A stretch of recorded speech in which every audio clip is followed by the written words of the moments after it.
I wanted to discuss a hypothesis I have, and admittedly, again, it's only a hypothesis, that is part of the general theme of why is it that it's difficult to be an INFJ? Why does being an INFJ mean potentially suffering in life? For many years, I have been somewhat reticent about seeming to encourage the view that INFJs suffer, that INFJs basically have got the worst deal of all the types and from an emotional point of view.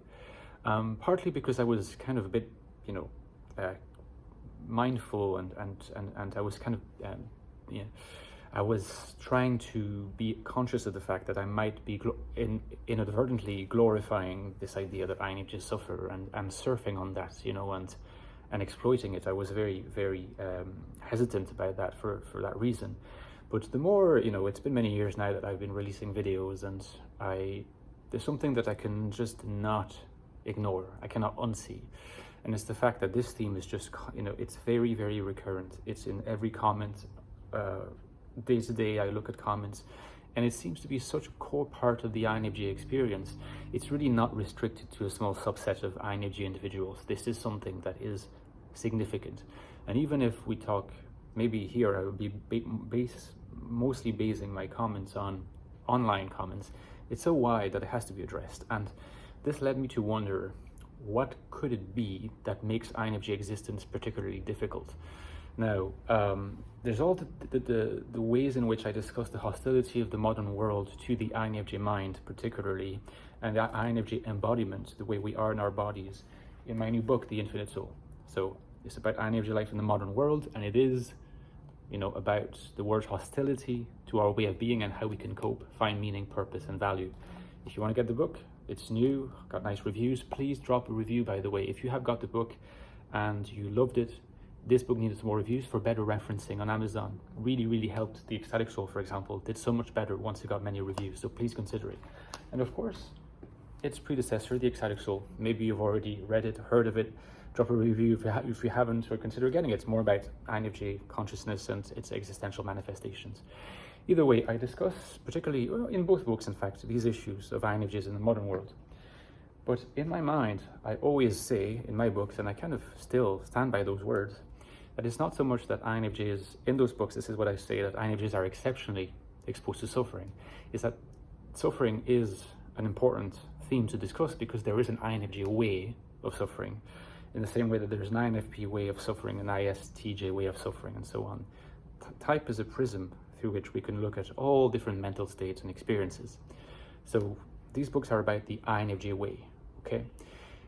But again, the point I want to make in this video is beyond there being an INFJ way of suffering, is to really consider the possibility that it is hard to be an INFJ. It could be really, really hard compared to most of the types. And here is what I'm starting to think.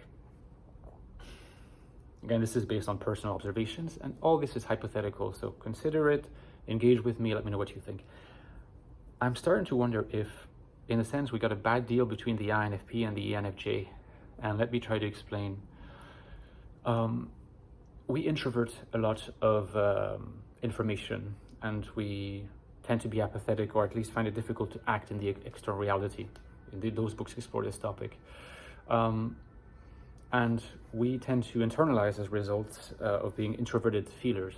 We're not FI users, but we're introverted and we're feelers. We tend to introvert a lot of emotions, including negative emotions, including stuff we absorb from external reality. We're exposed to an external reality we don't really want, but with no choice. Because inferior SE means that you're gonna find it hard to regulate the input of sensory stimulation, including emotional stimulation, FE and SE together. So there's a lot of negative emotions, or at least difficult emotions, intense emotions, harrowing emotions. In a weird way, I feel like if we have dominant FE, and I'm not saying this is a good thing, by the way, but I'm saying from the perspective of the FE dominant, have you noticed that they seem on average to be happier? They seem to be suffering less, and the hypothesis is often, well, everybody kind of suffers the same way. I mean, this is not quite true, but you could find people, different types, who are exposed to the same level of vicissitudes. FE dominants seem to repress more, at least to sublimate the way they feel into activity, right? They can just push down some of those really difficult emotions and move forward. It's true that it wouldn't be considered a positive coping mechanism, but at least they seem to be really functional in life and to transmute those emotions into proactive action. INFJs, being dominant NI users, it's very hard for them to do that. They introvert more of the negative emotions or the intense emotions, like I said, to sublimate that into FE action is just not something that's as available because the primary mode is introverted, it's NI.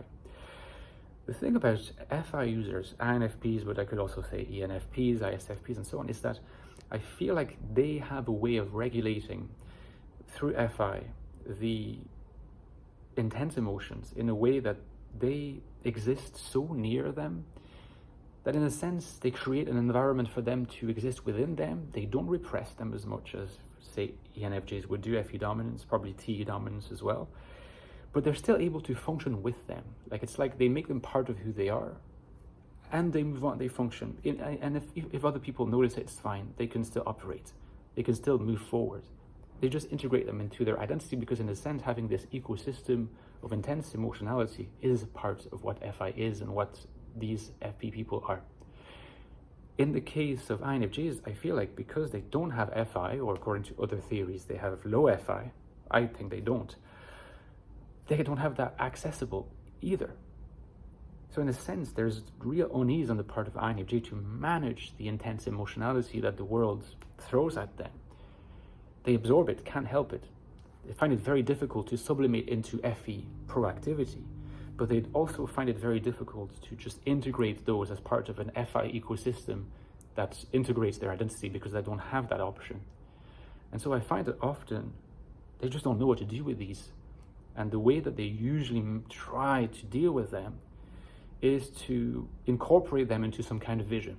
So for example, the typical INFJ way for me is to theorize about the suffering of Christ, to consider that, what you're going through is an instantiation of a higher principle. Again, you're always going through the generalized principles, the generalized themes, never the personalized emotions or the stuff that's repressed. So that would be an example. An INFJ who embraces Christianity or some other religion in the name of attempting to reconcile those deep, intense emotional states through a transcendence that reaches beyond the individual would be an INFJ way. But it's still difficult. It's something that not all INFJs will do because sometimes that will interfere with their deeply held beliefs. If you don't really believe, that's not accessible and so on. So it's very difficult, and I think that explains the suffering and pain that INFJs go through. It's hard for them to find a cognitive functional system to manage all those emotions. Let me know in the comments what you think about this hypothesis. Those two books, I mentioned them, so you can get them.